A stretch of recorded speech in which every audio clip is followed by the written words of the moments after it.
La société israélienne, que vous ne connaissez pas, vous dites que les Juifs ne sont pas marqués par leurs origines. Ça ne veut rien dire.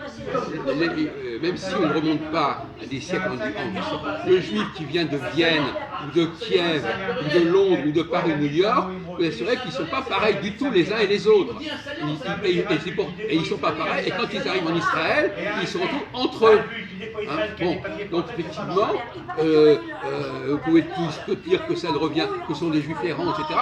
Il n'empêche que même quand on est un juif errant, on est marqué par la ville dans laquelle on a vécu, dans laquelle les parents ont vécu. Et le grand problème d'Israël, c'est justement que croire que parce que des gens sont juifs, ils vont se retrouver entre eux, ils vont pouvoir communiquer entre eux dans un même espace, c'est du pipeau.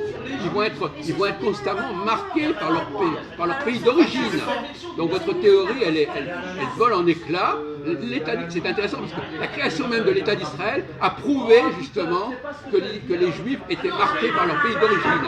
Et moi, quand je suis allé en 68 en Israël, le premier constat, c'est de remarquer qu'on était, en France, on pouvait être considéré comme juif, et en Israël, on est considéré comme français, ou comme anglais, ou comme américain. Et c'est ça qui ressort. Bon, donc effectivement, c'est intéressant, vous avez donné un argument, la création même de l'État d'Israël prouve justement que les Juifs ne sont pas du tout cosmopolites et qu'ils sont marqués profondément par leur langue, la culture du pays d'où ils viennent, etc. Bon, donc ça ne tient pas de vous du tout. Alors, est-ce que je peux répondre? Oui, allez-y. Je peux répondre? Voilà. Alors, parce que moi je ne dis rien, encore une fois, je ne dis rien. Je vais vous citer un juif, c'est très important. Hein? Alors vous allez me citer Bernard-Henri Lévy. Voilà, je vais vous citer. Moi je parle de la société israélienne, moi. Je vous parle de la société israélienne. Non mais attendez, vous venez de me dire que les Juifs ne sont pas cosmopolites. Donc moi j'aimerais répondre à ça. Je vous dis qu'en Israël, les gens sont marqués par leur pays d'origine. Les Juifs sont-ils cosmopolites? Oui ou non? Je m'en fous. Mais moi je m'en fous pas, monsieur. L'existence même de... Moi je m'en fous pas, monsieur. Bon, l'existence... La société... Est-ce que j'ai le droit de répondre ou pas? Pas en parlant de Bernard-Henri Lévy, en tout cas. Pourquoi? Parce que vous l'avez cité 100 000 fois. Et que Bernard-Henri Lévy ne fait pas autorité. Mais si, Bernard-Henri Lévy fait autorité. Pas sur la question juive. Non. Bernard-Henri Lévy fait autorité. À quel niveau il fait autorité? Mais c'est quelqu'un de très important. Pas sur la question juive. Il fait autorité. Pas sur la question juive. Mais si, il fait autorité, non. monsieur. Si, monsieur. Bon, c'est tout ce que vous avez à dire. Il fait autorité. Vous savez tout ce que vous avez à dire. Bon, je parle de la société israélienne. La société israélienne a une structure... Les Juifs, monsieur, sont cosmopolites. Attendez, les Juifs sont-ils cosmopolites? Oui ou non? Non. La société... Mais monsieur Bernard Lévy, lui, il dit le contraire. Il ne sait pas de quoi il parle. Mais si, il sait de quoi il parle, monsieur. Non. Il sait de quoi il parle. Pourquoi? Parce qu'il est juif. Et Adolf Hitler dit la même chose. Qu'est-ce qu'il disait? Eh bien, Adolf Hitler, il dit que les Juifs sont les seuls éléments qu'on puisse qualifier d'internationaux. Sauf que... International element. Non, ça c'est pas de l'allemand, ça. Voilà. Ben si. Non, international, si vous l'avez prononcé à l'anglaise. International element. Bon, oui. Excusez, vous n'avez pas à apprendre à parler l'allemand. J'ai pas l'accent. Bon. Voilà.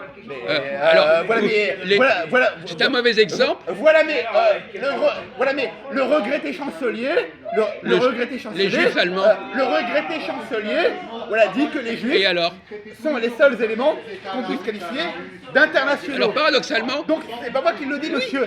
Et monsieur Bernard Lévy s'inscrit tout à fait dans cette perspective. Puisque, qu'est-ce qu'il dit, monsieur Bernard Lévy? Il dit, monsieur Bernard Lévy. Il écrit en quelle langue, Bernard Lévy? Résolument cosmopolite. Et il écrit en quelle langue, Bernard Lévy?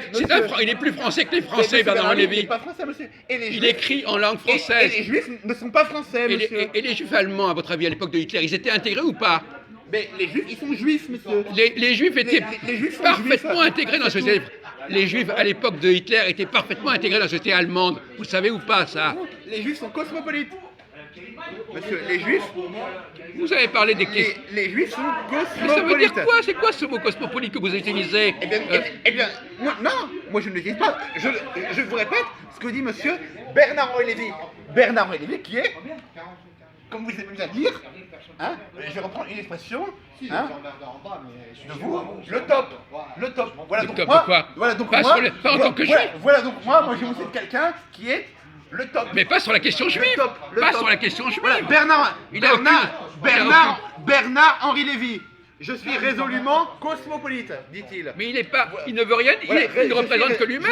Il ne représente que lui-même, Bernard Olivier. Mais pas du tout. Mais si, il ne connaît rien à la sociologie juive. Pas du tout. Pas du tout. Il ne connaît rien à Israël. Mais bien sûr que si. Alors il suffit. Donc vous croyez que parce que vous avez... Bernard Lévy, c'est quelqu'un de très important. Ah monsieur. voilà, c'est ça, d'accord. Voilà.